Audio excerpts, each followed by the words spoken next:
I'm Mikkel Salazar. I'm a researcher from IFE in Norway.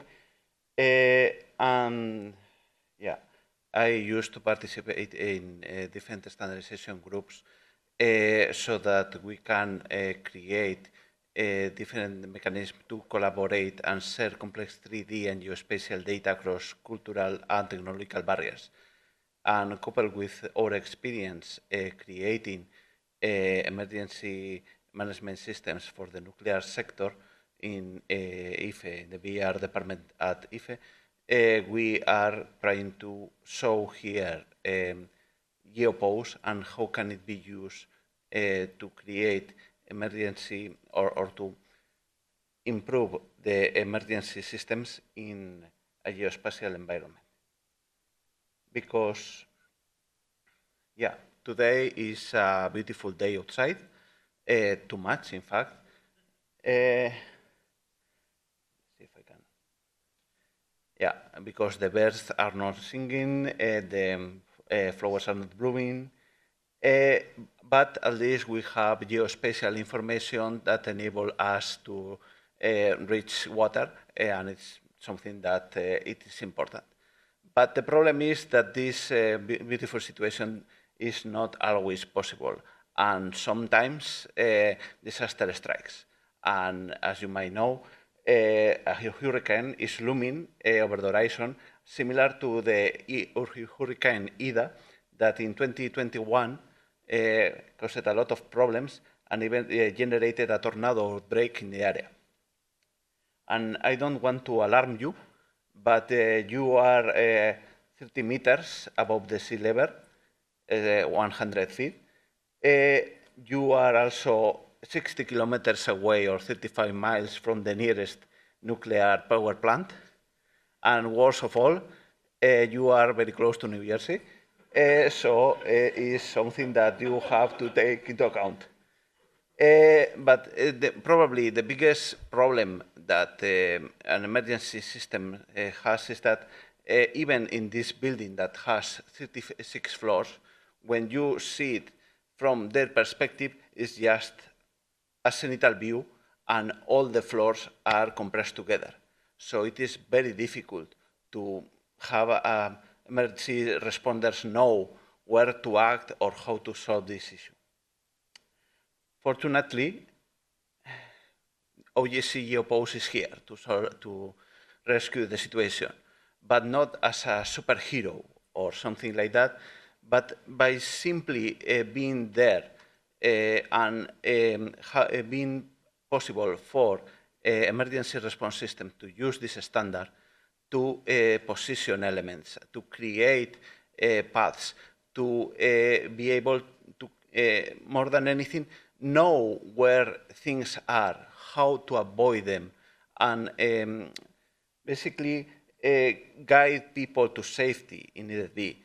So this information, geospatial information, that now it's in 3D, let's call it, like you have height aside from longitude and latitude, and you have a geopitch and roll or a quaternion associated with a GeoPose, enables the creation of a lot of new systems that take advantage of this to facilitate the management of emergencies, because as I'm sure you know, managing an emergency is not just the rescue operation, is also planning, is also recovering from the situation afterwards. So all these paths, all this geospatial information is very useful.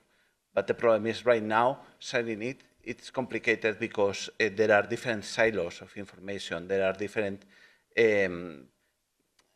programs that are unable to communicate among them. And then there is the FEMA codes that are making the problem even worse when it comes to interoperability because there are no funds, basically. But let's explain what is GeoPose formally, because at the end of the day is something very basic. It's just an encoding to facilitate the communication of the position and orientation of real or virtual entities relative to a geographical frame of reference. Basically, it's transform. If you are used to 3D engines, you might be aware that objects usually have what is called a transform. That it is what enables to position the object properly in the space. In a geographical space, GeoPose covers that, but without the scale and enabling the addition of information such as time, uncertainty, all those elements that can be very useful but are not normally put in a way that it is easy for developers to take advantage of. In this case, you can see how the GeoPose of the camera is rather simple. You have just the latitude, longitude, and height of an ellipsoid over a world geographical system 88, 84, and that ellipsoid enables us to cover the entire Earth.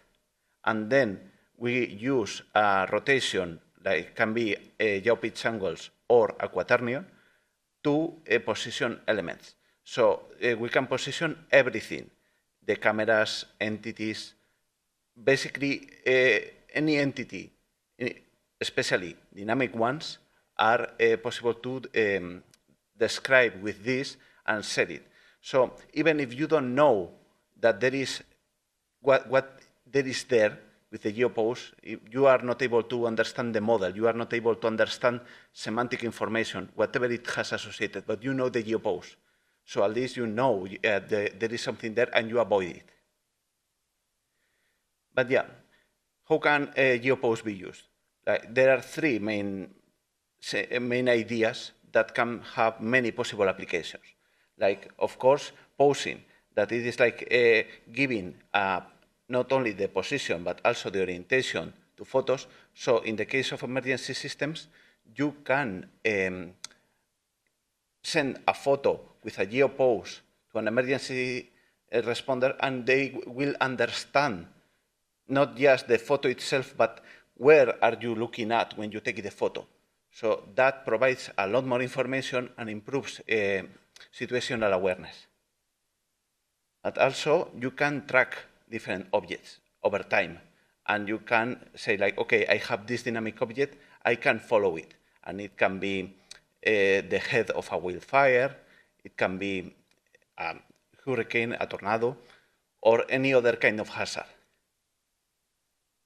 But it is when you say, like, okay, so now I have not only the position, but position over time, I can project that position in the future, so I can start creating navigation systems and planning systems that allow me to avoid in this case, a hurricane or a cyclone, and you can create evacuation paths or all kinds of dynamic systems to guide people to safety. So yeah, at the end of the day, GeoPose can also, when you finish, you can also use it for the recovery phase, and you are able to use same systems to guide people back or to facilitate the recovery of the situation. But at the end of the day, is the ability to create more standards based upon this one that what makes it very powerful. Because it's not just the ability to pose things, it's the things that you pose. So, for example, we are working on a visual positioning system called OpenVPS that takes advantage of this to position your, things, especially the device of the users, even indoors, something that it is often a problem when you don't have a GPS satellite in view.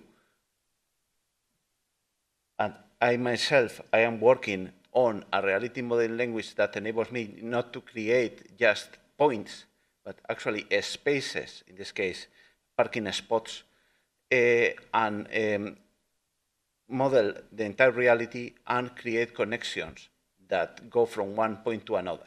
So it's not just the entities themselves, but you can build on top or around this standard. Even yours, if you have any standard that you want to improve by adding height over ellipsoid, or create something that it is both useful with quaternions and geopitch angles, then you can use this standard and take advantage of that. But yeah, here you have 3 different QR codes. Sorry, I put them together. But you can see that our website for the standard itself, you can see the entire scope of the standard in the OGC website.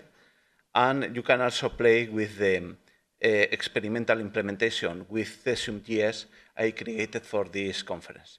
Right now, I have to upload the code, but if in a few minutes, you will be able to play with what I have for you. So, any questions?